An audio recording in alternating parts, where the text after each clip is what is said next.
So tell us whatever you want. Garner family, we are proud to be part of the Canes with you, and we are glad that we have you in our lives and we had a chance to meet Jim. Logan is very excited to have Bradley around, and Logan has put his heart into deciding that Alzheimer's is definitely something that we'd like to be part of, and we look forward to being here for anything you need, and we hope that you know that Jim was amazing and will always be here for us and with us. He will be our guardian angel looking over us. He'll look over you and your family, and he was a pleasure to have in our lives for the short while that we got to know him. We hope that you guys remember him in your hearts as the most amazing man that walked the face of the earth. He had that great smile and a wonderful personality, and we hope that we live up to his expectations, and he's a fine example of what we want to be in life. So thanks for letting us be part of your life. Great job. Thanks. Thank you. Thank you. Yeah.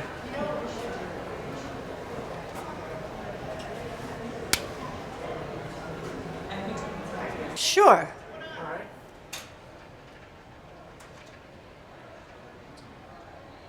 Go ahead. Okay. Hey, Bradley. Hey, Frankie. Liz Marshall. I want to tell you 3 things about your dad. Bradley, as you remember, I spent a lot of afternoons after school at Hilton Elementary sitting with your dad, sitting with Mr. Zwergel, sitting with Mrs. Griffiths, and you played soccer, you played ball, you played dodgeball with Mikhail, and it may not have seemed to you like your dad was watching you, but he watched you every moment of those games. And we would talk about those games. He and I would talk about you, Mikhail, the other kids. He would tell me what you were doing on your sports teams that day. He would tell me about your baseball team. He knew the record. He told me you never played soccer. You didn't like soccer. And those are some of my happiest memories of Hilton Village, just sitting on that rail after school, watching you guys play. I don't know if you remember the one time there were bluebirds in the box on the playground. I think the kids from the school made the birdhouse, and the box next to the bluebird box, got infested with bees. And then the bees moved over to the bluebird box. And the grown-ups, we stood there, we didn't know what to do. We wanted to get that bee box down, but nobody had a solution. And eventually everybody had to go home for dinner. They left, except your dad and me, except Jim and me. And by that point, the box with the bees was on the ground, and we just wanted to move it away from the bluebirds. And none of the other grown-ups were willing to do it. They didn't want to get stung. They didn't know what would happen. They didn't know what would happen if we kicked that box away. But your dad never wavered. He understood, and this is probably 2014. He understood that we needed to get those bees away from the baby birds, and together he and I did it. He did most of it. He wasn't afraid of the bees. And I didn't know him when he was in the Air Force, but when people tell you he always knew the right thing to do, they are telling you the truth. And in that moment, he knew the right thing was to move those bees away from those baby bluebirds. So my strongest memories are from 2014, and if that's a year you want to return to anytime, I've got those memories, and I've got those memories of your dad. So I'm glad I was able to spend those long afternoons looking out on the James River with your dad while you played ball, Bradley. All right. Okay, bye-bye. Thank you so much. Well, go right ahead. Hi, Karen, Frankie, Bradley. A funny memory of your dad was one day on the field, softball field. We're getting ready to practice, and Frankie, you had just pulled up with your dad, and you're running over to get ready to practice, and the girls were throwing, and all I could hear was the girls going, "Wow, look at that guy! Look at his built." And as I got closer, I realized that they were talking about your dad and how muscular he was and how good looking he was. And then when you found out that they were talking about him, you blushed and you just kind of like, oh my God, I can't believe they're talking about my dad. Well, your dad was great. He helped me out a lot in practice, and he was a great guy. He was a lot of fun to be around, and he helped me out a lot on the field. He loved you guys tremendously, and he still does. Don't ever forget Bradley and Frankie. He's always in your heart. He's always in your mind. He's always going to be there no matter what. If there's anything I can ever do, I'm always a phone call away. Just let me know. But he was a great, great man, still is a great man. And I hope you have great memories of him for the rest of your life. All right. Bye, guys. Love you. Great job. Well, I didn't damn record, man. Oh.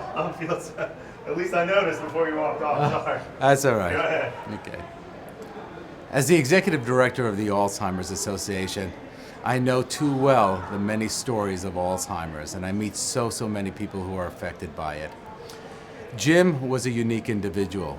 When many would retreat from the disease, being diagnosed with it, he charged ahead, sharing his story, sharing his journey, and advocating to effect change, to really put an end to this disease. I advocate for him in my heart every day, and he drives me to help put an end to Alzheimer's. Great. Thank you so much. Oh, you're welcome. It's the better Which side. do you like?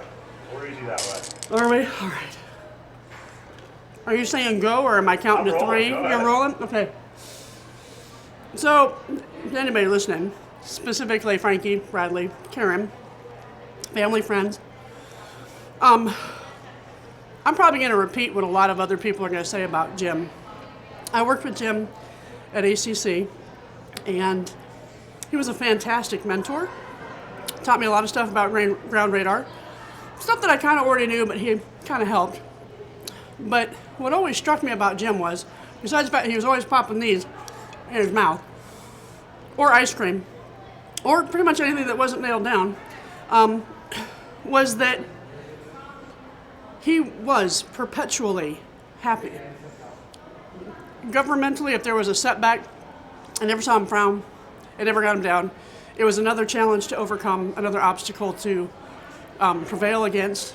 And I so admired his tenacity for life, his love for life, because he loved what he did as a retired person. But what I liked watching was he wouldn't shut up about his family. And that was just so amazing that here was this guy who had so much passion and so much love for anything that he touched. And especially the food, but his family, his friends, his community, sports. And what a lot of people will tell you is that happiness is a choice, and it is. But what Jim had was more than happiness. Jim had true joy, and joy is just it's a feeling. It's something that's just there, and you don't force joy. You don't have to work at joy. You have to choose happiness, but joy is just there, and it's effervescent. And Jim totally and completely embodied and characterized joy. So for those that are watching this, if we've learned anything from Jim, enjoy the joy. Be the joy, experience the joy, and know that no matter what life brings you, there will always be more joy. Thank you. Great job. Hi, I'm Cynthia, and this is my husband Mike, and we've been doing the Alzheimer's walk since 2010, I believe, or 11, when Jim started to come to the program and or to the walk, and we were just so touched that he would be able to come and tell his testimony, and Karen was telling all that was going on. And we just wanted to encourage Karen and the children that the Lord would give them strength to go through this time, and that we just pray that all our prayers will help them to get through. We will sure miss you, Jim, and we know that the Lord will give them strength. Amen. Thank you. God bless. Thank you, guys. That was great. Okay. Me? Okay. Go ahead. Hi, Kieran, Bradley, and Frankie. We didn't know your dad very well, but it was always awesome to see him walking the dog around the block. It was hilarious to sit and drink coffee in the morning and look out the window and see him struggling with the dog as the dog sat and he tried to go the other way and he'd just be tugging at the leash. We always got a really good laugh looking out the window and enjoyed seeing him walk the dog. And I remember when he came for career day at our school. It was just so cool, and I wish I would have known Bradley's dad much better because he just is such a great person. Dream is shy, but we love you guys and we're here to support you. So whatever you need, we'd love to help out in any way. Thanks. Thank you. Okay. Hey, Frankie and Bradley, your mom kind of drugged me in here and said to say something nice about your dad. And I knew him for quite a while, but it was more of on a working side of it. So I don't have a lot of funny things to say, but I'll tell you one thing I was pretty proud of. Your dad, when he got here, he actually replaced me on my job when I was working on the IG team. And we were there for a little while, and then next thing you know, the Twin Towers get bombed. We were up in the building, seeing that happen. And at that time, there wasn't, you would think there'd be a lot of work for us, but there wasn't, because all the inspections that we were supposed to be doing, they pretty much went by the wayside. So a lot of us on the IG team were kind of idle, looking for things to do. And next thing you know, your dad, he gets up, leaves, goes on the base, and he finds a whole new job. He did that for, 6, 8, 10 months after 9/11. And so what I gotta say is, like the service tonight, your dad, always professional, did the work, and very, very proud to know him. Thank you. And ready when you are. Go ahead. Hey Frankie, you ran away eating York peppermint patties again. I don't blame you. But I just wanted to say that we love you and we're always going to be here for you. No matter if you're sad or upset, we always know. We'll come to Warwick for you. You should come to Menchville with us, but we'll come with you. We'll just go say hi at Warwick. We'll watch your games. Just wanted to know. The service was beautiful. Your slideshow made me cry, and I broke Lily's hand holding it. But we love you, and we're always going to be here, no matter how upset you are or no. Even if you don't want to talk about it. Even though you don't like hugs, I refuse to accept that. And you know that. Me too. But we love you. I just wanted to say that that's never going to change. Right? Yes. And we don't either, both of us don't really remember all that much about Jim, especially me, because I never knew him as well as I always wanted to. But I do remember him smiling a lot and laughing. I remember when I came over and we were after school was horsing around, and he didn't remember who I was, but smile never left his face, and I always appreciated that. And it's the brightest smile ever. That's all I remember was him smiling, even when he didn't know who I was, and it was pretty special. And I'm glad you got to have a dad like him. Yeah. And we're always going to be here for you. If you need dad jokes, we've got a couple. All right. We love you. We really do. Bye. All right. Thank you. You are. Say whatever you like. Okay. Hey guys, I wanted to tell you a story about when we were kids. We used to go to New Hampshire. I think about 2 years long, almost every other weekend. Mom and Dad owned 25 acres of an old farm. And they had us clearing land, and we had these big open pastures and all. And what would happen is come winter time, Dad bought a snowmobile. And Bruce was old enough, he got to drive the snowmobile. But Jim wanted just as much adventure.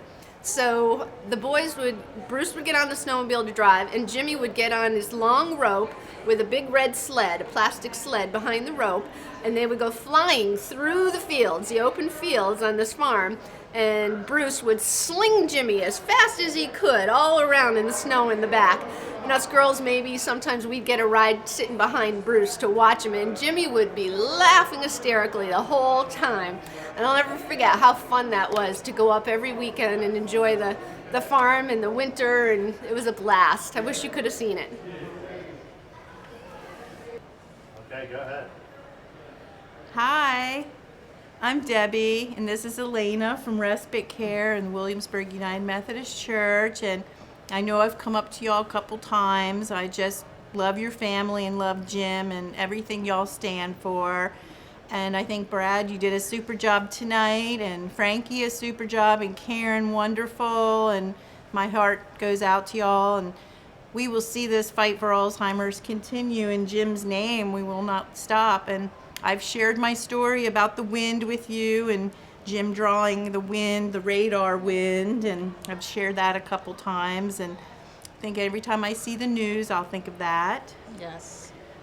And you know, we knew Jim for a short time at Respite, but after looking at his life tonight, I just feel like we've known him for forever. So just such a wonderful man and wonderful dad, and it was an honor to have him with us at Respite. He was so young, but he was so great with the elderly people that we had there. He was always helping them from their chairs and helping them with their walkers. So he was always helping us with moving the chairs. Yes. When we had to set up. Yes, he did. Yeah, and definitely we could tell he was an athlete because he was always telling us stories of whether it was snow skiing, right? Well, a lot of stuff I felt like, yeah. And like I felt like he wanted to draw the yellow house with the basketball court. Yeah. And I think the thing I remember most about him, about his personality, was what we learned tonight about how he was always smiling and he was, laughing.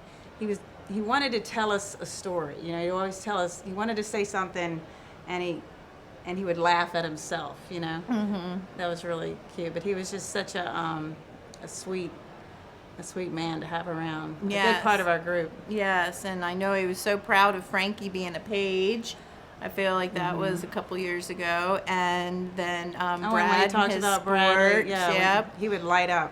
And going for walks and things like that. And I feel like I heard about the dog being walked. So we just want to send our love and anything we can do for the family. Like I said, I hope we continue to see you all on the peninsula.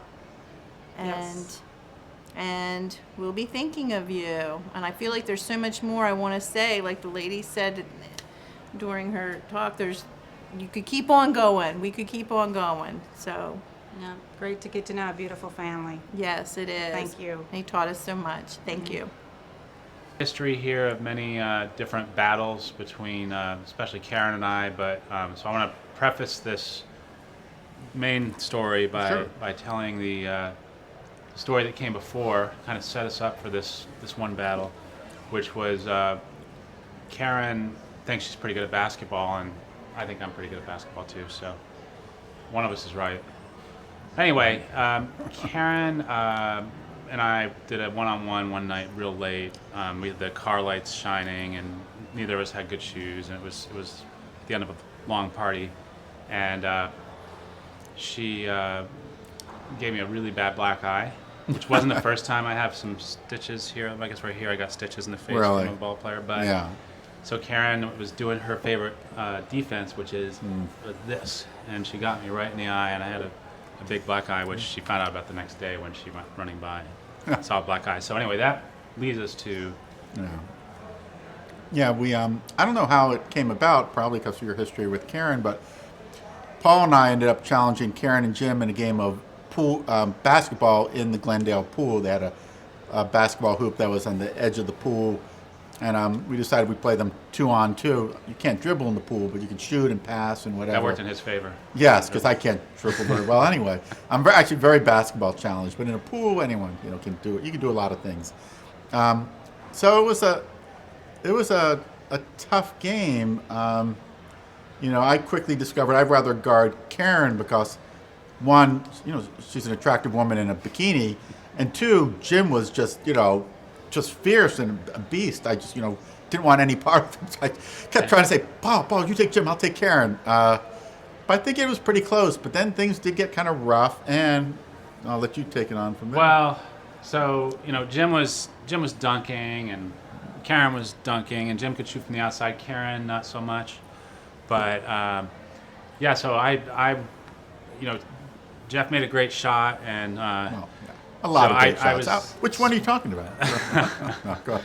And I went and I had to guard Karen because she was open and Jim threw the ball, and so I go over to her, and she gave a swift underwater connection that was not very kind, but she did it, and I don't know, let's say I didn't walk right for maybe a couple weeks.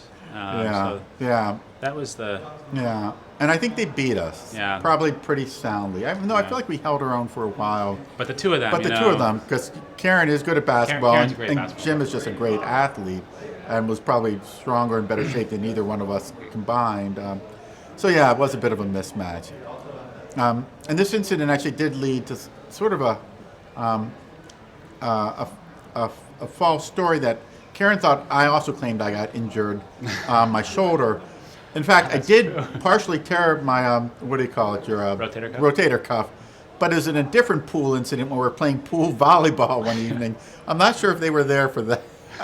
But anyway, so yeah, pools are dangerous places. And I guess I would make this a public service announcement. Be careful kind of athletics you engage in pools. You can get especially hurt. when you play against such talented athletes. Yes. I mean, they're both great. Yeah. So anyway, so those are our memories. We certainly miss Jim. And I will say, I have many happy memories of Jim. Just socializing with him at parties, and he coached my son Mikhail, or Karen coached my son Mikhail and her son Bradley in basketball for 2 years. And Jim and I would sit next to each other watching the games. And we cheer on our children, or their team. But also sometimes just very funny stuff would be happening on court because they're somewhat young kids whose skills were just kind of developing. So we sometimes would just watch and laugh and make little asides to each other. So I really treasure those memories. Those were very fun times with Jim, and he always had some witty, funny things to say, and he had a very a sense of humor that wasn't always apparent until you got to know him, and then you talked to him a lot, and then it really came out, and I really came to appreciate that.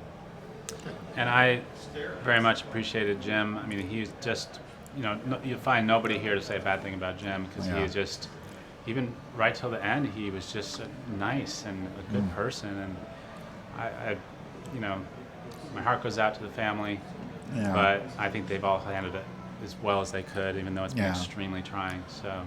Yeah, and Frankie and Bradley can take consolation knowing that they had such a wonderful father. Yeah. Who was so beloved by the community and everyone who was lucky enough to know him for however short a period of time. Yeah. Okay, thanks. All right. Thank you, gentlemen. And ready when you are. All right.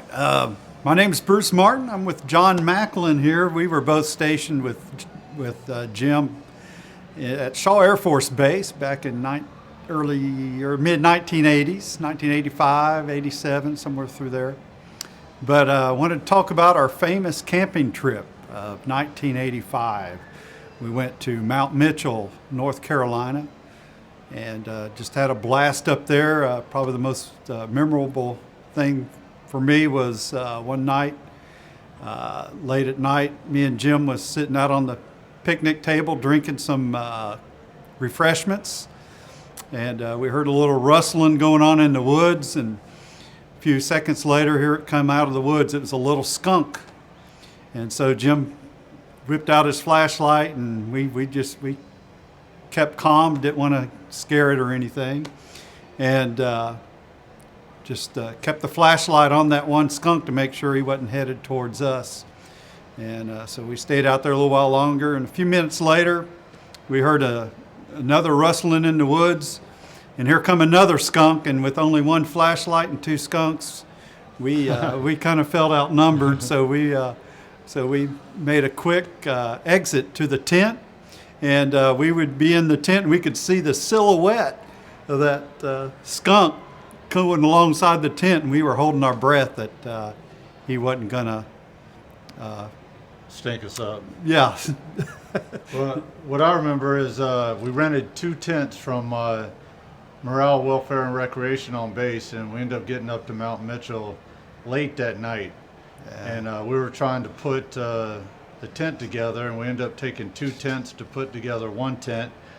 And the next day, Jim had spilled some kerosene on his hiking boots and forgotten about it, and he got too close to the fire and his boots lit up, and he was tap dancing trying to put the fire out, and it was just hilarious.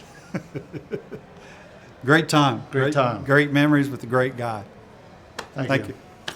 Well said, guys. Oh, I'm fine. Yeah. He's doing all the talking. I am not doing all the talking. Say something. All right, guys, go ahead. Frankie, we met on the ball field many years ago. You were about this tall, well, about that tall, and now you're becoming a beautiful young lady. Bradley, you were always a turd, but we loved you anyways. You became a heck of a ball player, a heck of a basketball player, and just about anything you put your mind to, you succeeded at. Your father did the same thing, and we're hoping that you continue to put your mind to everything, or putting your mind to things and completing them. From our family, from Matthew and Kaylee and myself and my wife Kay, we want to say thank you for having us tonight. Thank you for being a part of our lives, and we can't wait to see you guys on the field again. Anyone else? Keep making your dad proud. He was the best softball coach I ever had. Anything? You covered it all. And Matthew's got to eat this before we get home. Thank you, guys. I have 2 favorite memories of Uncle Jim. My first is probably whenever I came on that snow day, and as soon as we got there, Frankie and Uncle Jim came out and just tackled me in the snow. That was the first time I'd ever seen snow. And then my second is every time after Thanksgiving or Christmas, we'd all go out and play a sport, and Uncle Jim would be the first one out there, and he'd play any sport that we asked him to, whether it was tag or kickball or baseball, volleyball, soccer. I mean, he'd get just as dirty as us kids, and I don't know. I'll miss that a lot, but we'll always be around and have each other, so it'll be good. Love y'all. That's it. Go right ahead. Okay, so I never really got to know Jim as well as I would have liked. I met him very soon to when he had his diagnosis with Alzheimer's, but he and I did a lot of walks on the Nolan Trail. It was Jim and me and my dog Maxie and your dog Duke. I'm talking to you right now, Bradley and Frankie. And I know we're talking to you in the future right now, so I'm just trying to remind you what the Nolan Trail was like and what a special thing that was to have such a beautiful place to go, so close to where we lived. And I wasn't an athlete, so I didn't really have the kind of experiences with your dad like maybe his golf buddies had or his racquetball buddies had or his baseball friends. But we took these really long walks on the Nolan Trail, and we walked our dogs, and we had lots of great conversations. He told me what life was like growing up in Connecticut, told me about his childhood. He told me about what it was like raising the 2 of you, told me about how much he really loved you both and how important you were to him. And we had some really great conversations. And it was a really special experience knowing your dad, and I just want you to know that. That's it. All right, ready when you are. Go ahead. Hi, Frankie and Bradley. Hi. We want to share memories of your dad at Deer Valley. You guys started coming to Deer Valley when we started coming to Deer Valley, and we were blown away by your dad's ability to play sports all day long. He played softball with George, and he played volleyball, I think pretty much nonstop. And He ate a lot of food as a result of all that running around. Every meal was a 3-course meal. We would come to breakfast and he would already have his waffle, and then he would have his cereal, and then he would have whatever they were actually serving for breakfast. And it was like that every meal. And so we love you guys, and you are always welcome in our home if you ever need a home in Northern Virginia. And bye, guys. We love you. Take care. Bye. All right, go ahead. So my favorite memory of Uncle Jim is when we would all go to Grandma and Granddad's house, and it's usually after some type of holiday, Thanksgiving, Christmas, something like that. And, you know, the kids, we would always want to go out and play some type of sport in the backyard. And Uncle Jim would always be one of the first to sort of hop in and be right on our bandwagon of going out and playing whatever sport it is. And sometimes we would play anything from volleyball to shooting on a very old basketball goal that's just in the middle of the yard. There's actually no court. But Uncle Jim would make the most of any time that we had out there. And looking back, that is one of my favorite memories, and it was a lot of memories, and it always made each holiday a little bit better, going out there and playing sports, not only with Uncle Jim, but just with the whole family. So. All right, great, thank you. Go ahead. One of my favorite memories of Jim was when the family would get together and we would play Uno. And as has been said, your dad had an infectious smile, and he kept that smile through Uno, through all the trash talking that would go on between Granddad and your Uncle Scott and some other players at the table. But he was the one that was sly. You never knew, because he's always smiling, when he would be the one that would call Uno when we least expected it. So that's one of my favorite memories of your dad. Thank you. Go ahead. All right. Jason and Courtney Schultz. We lived next door to Jim and Karen from 2000 to 2005. We were there right when you guys moved in. And I will say Frankie was about the same age, 1 year older than our oldest son, Wolfie. And they got to play and hang out all the time. And I think she may have had a little crush on Wolfie. But Jim was one of those guys you could always call on if you needed anything, something happened. And of course, we always locked ourselves out of our house, so he was our go-to guy on that. So we asked him to come and help us get into the house, and somehow he was able to open the window to our laundry room, and tried to get our son Wolfie to crawl through there. And I think he was just too young or scared, or I don't know. So somehow he was able to convince Frankie to do it, or you to do it, Frankie. And you had to climb in and step over a litter box and then go to the front of the house. We were yelling through the window how to tell you how to get to our to the front door and which turns to make, and he saved us. Because you're probably, 3 or 4? Yeah, maybe 3. Yeah, so young. Very young. Yeah. So, but that's probably about our, it? yeah. Yeah. So are there any instructions for this, Matt? Just speak from your heart, I think. Okay. All right. So I'll just say a few words.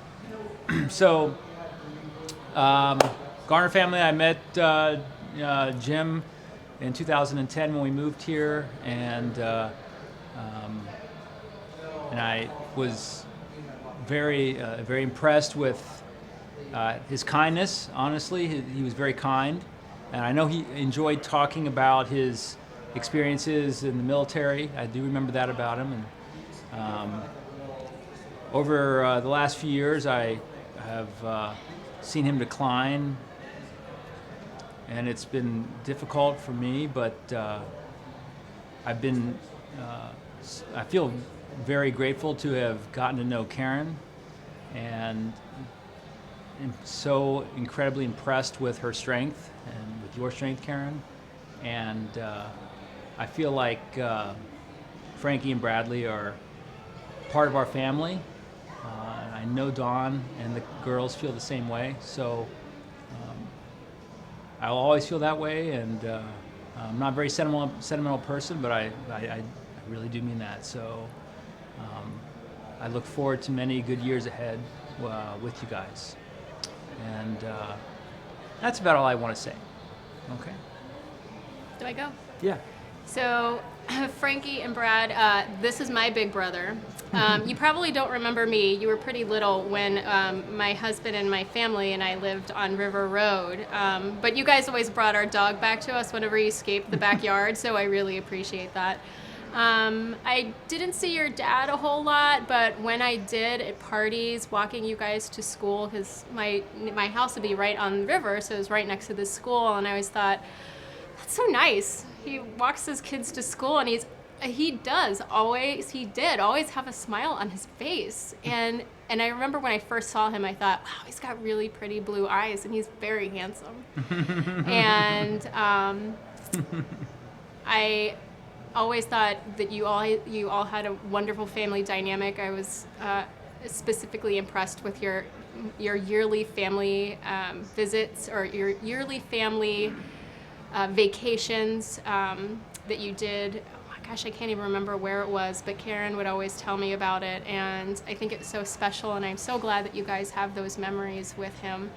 And even though we don't live in town anymore, whenever we come back, I hope to see you and see how much you've grown, and see the house, and see your mom, and see the neighbors, and we're really glad that you guys are part of the community.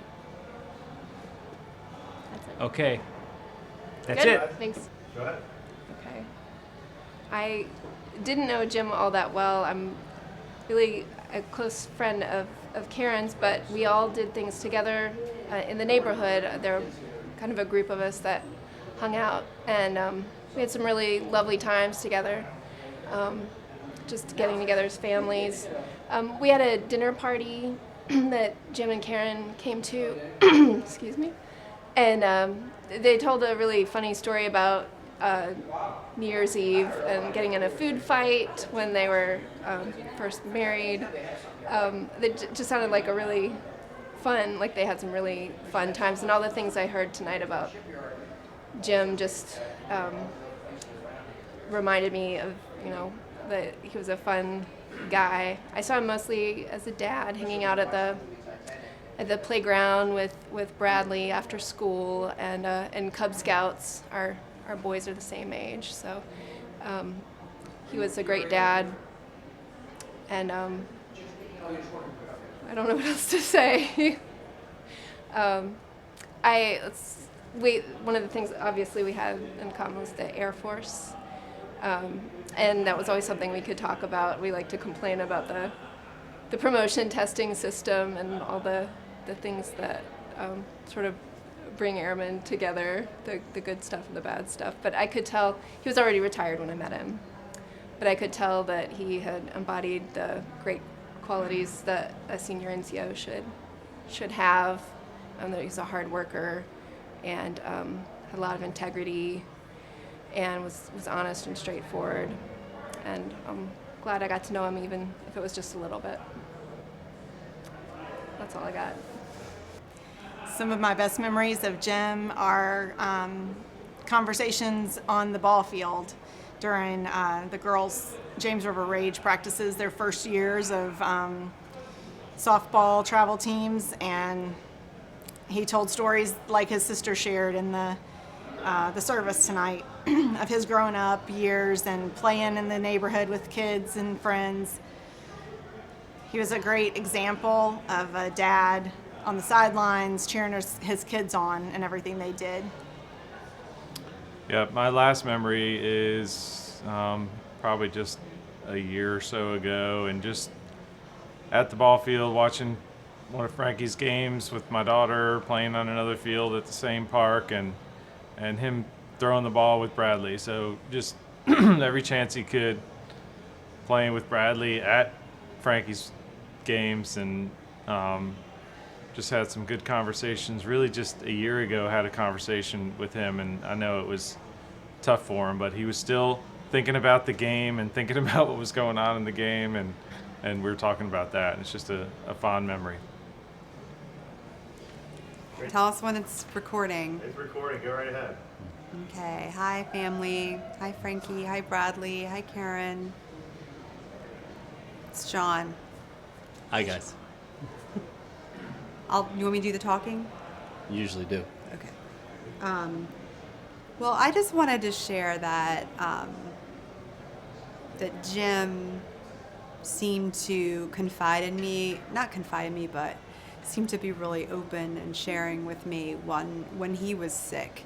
When he was getting sick, he would often share when he was frustrated, and in a way that I felt it was touching to me that he was willing to do that he was willing to be so honest and open about it. That happened several times, and I felt like it was a sign that he felt close enough to me to do that. So I just wanted you to know that he was open in that way with me, and I liked it. I liked that he was. We really will miss him, and we'll miss the four of you together, but we look forward to many years ahead being such close friends with you. So, can I say anything else? Okay. We love you. All right. We love you guys. Yep. Hi guys, it's Tom. Just wanted to say how great a man Jim was, and I don't remember when I first met Jim. He helped me move once or twice.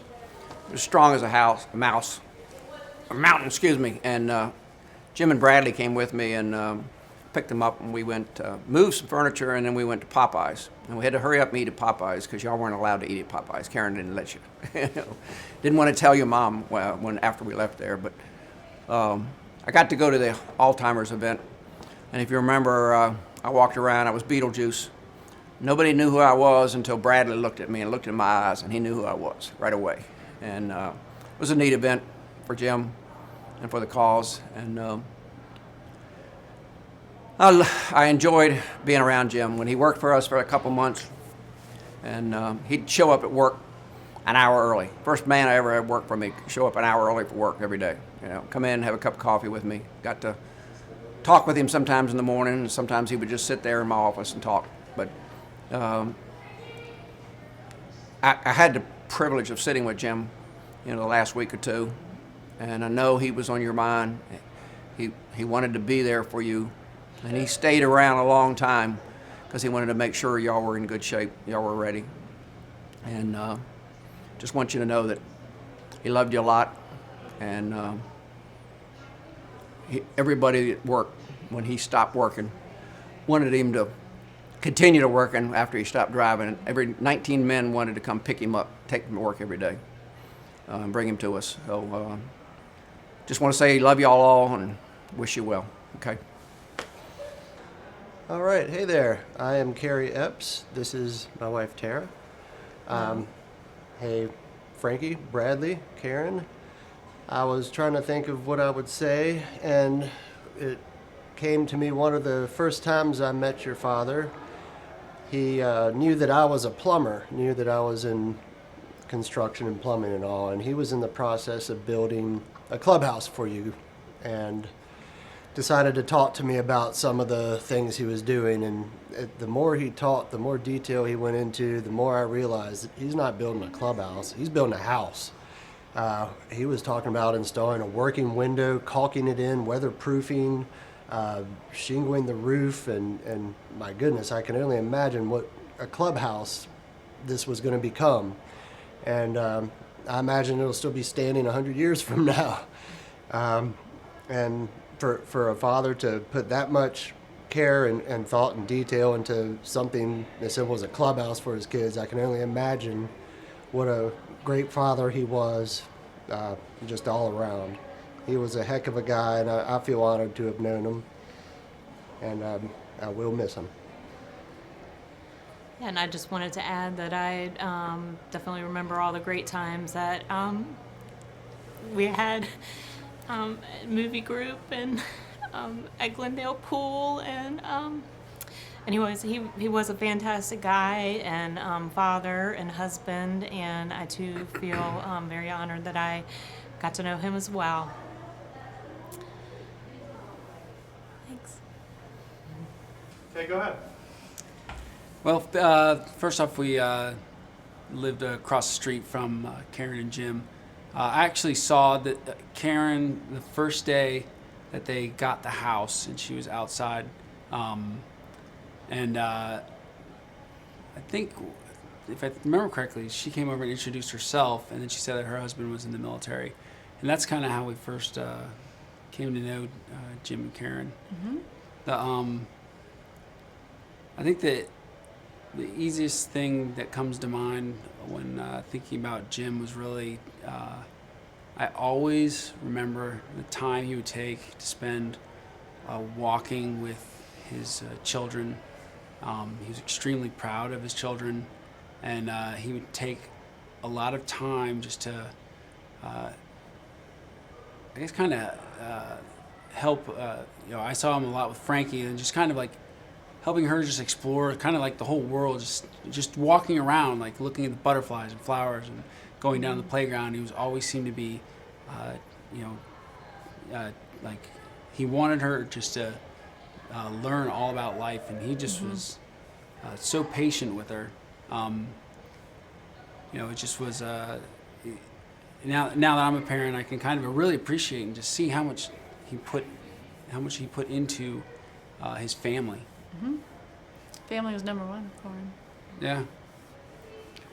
So a special memory that we both have of Jim is that when our son Parker was born, Hallie was deployed a lot, and Jim was kind of our go-to guy on the street as new parents for what to do. He was the expert on how to change diapers and how to hold the baby and how to do this. And so he actually put in our first son's car seat for us because Hallie was gone and I didn't know how to do it, and I was terrified that I was going to have this baby and not have a car seat for him. And so Jim was, without a doubt, the person that you went to for stuff like that, because he would know how to do it, and he would know if it was in right and if it was level and if it was perfect, and you could go to the fire department, but you would rather go to Jim. So we loved him very much, and we love his whole family, and that's it. And then once you're a little older, you'll understand. But one time we had a hurricane was coming, and so we had done everything to be prepared. And Jim and Karen, and you've probably already seen videos from Jason and Courtney. We decided to have a hurricane party, and Jim was all about it. So we bartender. We all got together. And that's just how we rode out the storm. We just, all in one place. All in one place. Had a great time. At one point, we went out and Jim, I don't remember what there was a tree that was falling and it was hitting the side of your house, and it just kept banging against it. It wasn't a huge tree, but he went out there and he was not going to let that rest. He went out there and he grabbed something. I don't know how he did it, but he just wound up like tying this tree off to another tree to keep it from hitting the house. Keep it from hitting the house. In the middle of the storm. So.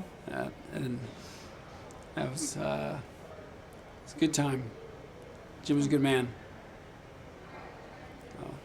Thank you. Thanks.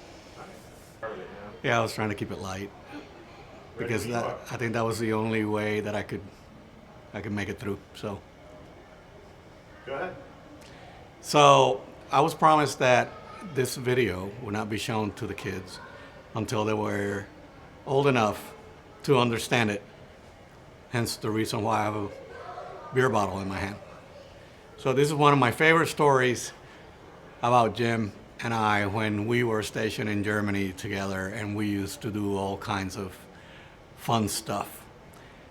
We were often get invited to go to houses of families that were stationed in Germany. I had my family there as well. So Jim used to come to my house a lot. So we would be invited to go, hey, why don't you guys come over? And after bowling with a group of friends, I would go, come over to our house, let's have a couple of beers. That was not uncommon.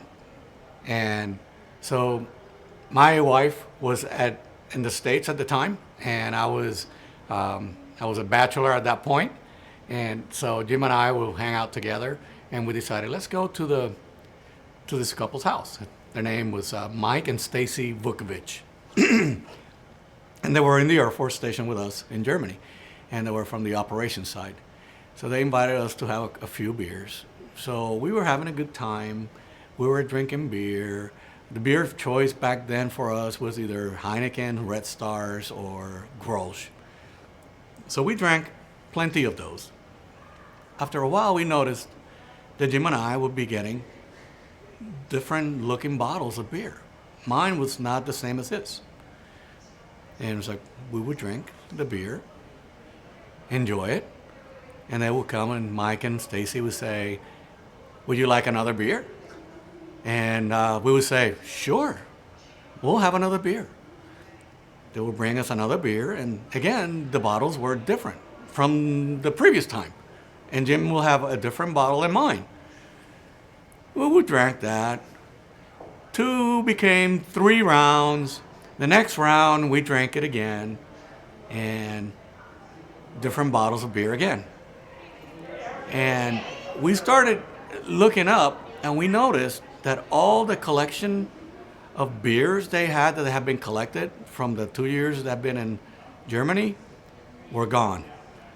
The beers that were around the living room, decorating their house, that were special beers to them, Jim and I drank all of them. They had no collection of beer afterwards. So Jim and I felt so bad. And we left, and I remember looking at Jim saying, Jim, we drank all of their collection of beers. And Jim was like, oh my God, I can't believe we did that. So I feel so bad. So the next morning, we went out and we bought a case of beer. And in Germany, all of the houses had this intercom system. So you could either ring and it will ring inside of the house, or you can communicate with them. So we kind of rang the bell, left the case of beer of Heineken, and we ran away. We just drove away in Jim's Jeep, which to me, that was, every time I tell that story and Karen is around, she always says, yeah, we'll save that one for later. So I think you kids will probably enjoy this one later when you're old enough to understand it. So there it is. Good, just say whatever you want to say. Okay. Hey, Karen, Frankie, Bradley, it's Dave. Just wanted to say on behalf of the entire Farrell family, it was such a wonderful honor and privilege to get to know your dad and your family. We go back kind of a long ways. We moved into Newport News onto about 2004, and we met him, your dad, and you guys probably around the same time. And I remember being at a party on Hurley, like many parties we all had over the years at 4th of July's, New Year's Eve's, all those wonderful times. I remember finding myself in a corner with your dad, didn't know him very well, and we got talking a little bit, and we got talking about radars, and it was such a wonderful thing to hear him explain how passionate he was about radars. And as we got talking a little bit more, we actually found out we did a lot of the same things at work, and he was one of the only people I've ever been able to talk to about things like radios and requirements and capabilities and all those things. So, well, that was just sharing work stories. It created a bridge to all the wonderful things that we got to know him and your family for over the years, and I got to share wonderful stories and times together about sports, Europe, the Red Sox, and family and travels. So just wanted to say on behalf of the Farrell family, thank you for the opportunity to get to know your dad, and wish you guys all the best of luck, and thank you very much. Hi, Frankie. Hi, Bradley. And Karen, I'm sure you're going to be watching these as well. When I was thinking about this today when I was doing my hair, because I knew you'd be looking at this for years to come, and I didn't want to have some huge do that you could laugh at me at, because I knew you would. But I've been thinking a lot about what I wanted to share with you about your dad. And even though this is a really small memory, it was the one that really stuck with me, and I want you to know that it is creating a legacy in my life. And something that I do, it's changed a behavior for me. There was a day, Frankie, when you were in my class, and your dad popped back in after dropping you off, as he often did. And he was just so sweet. He said, hey, I'm running to 7-Eleven. Can I get you anything? And I said, you know what? I would really love a Diet Coke. Karen, don't die. Just don't die.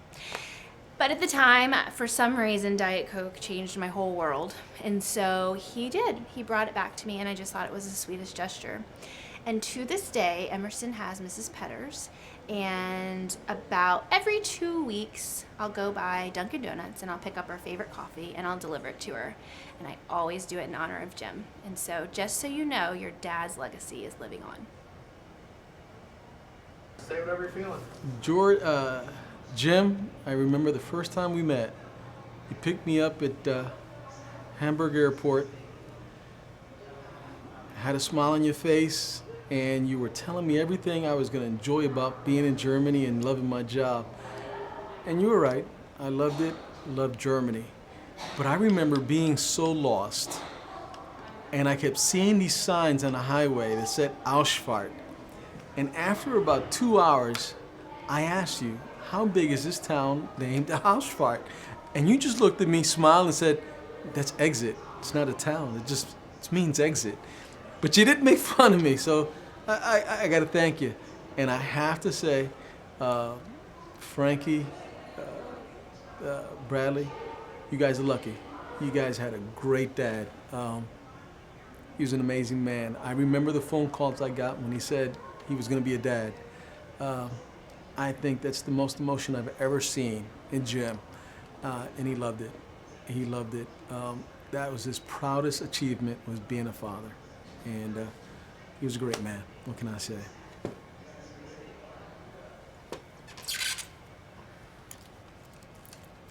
Ready? Okay.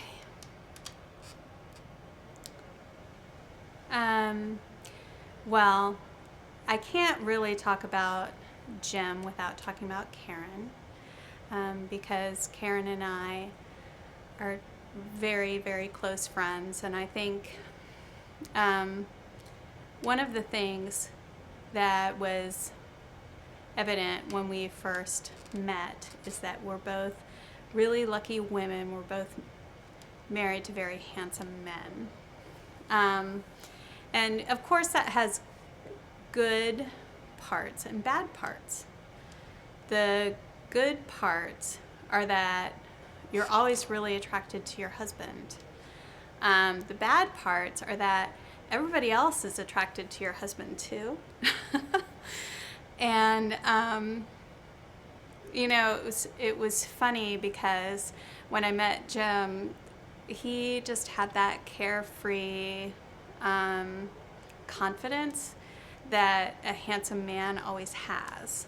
But he was never a vain man. I think there's something that's like really unattractive about a man who's really aware of his own, I don't know, just his own attractiveness. And Jim was such an open, confident person who was totally without artifice. He was just unaware of himself. He knew that he had a woman who totally loved him. And there's something I think that just unleashes a person like Jim with that. And so we got to know each other, and we were on the back porch of Kimberly Pagels McKnight's house and Mark McKnight's house. And it was one of those kind of sagging, close porches that's a little bit ill-lit, and you almost kind of lean toward the center because there isn't, well, the floor sags basically. And we all had a beer in our hand, and Jim, I guess, well, he wasn't drinking very much, but we sat and talked for a long time, and he was just very gregarious. And I think one thing that I want Frankie and Bradley to know is how he could make himself comfortable with anyone. And I think that that is something that you should take with you that you should always remember as part of your blood is that you have this rare kind of social royalty that will enable you to walk into a room and, you know, you don't own it in the way that a star owns a room, but you own it in a way that you just immediately fit in. And you can be whoever you want to be, wherever you are. And I think your dad gave that to you. That's it.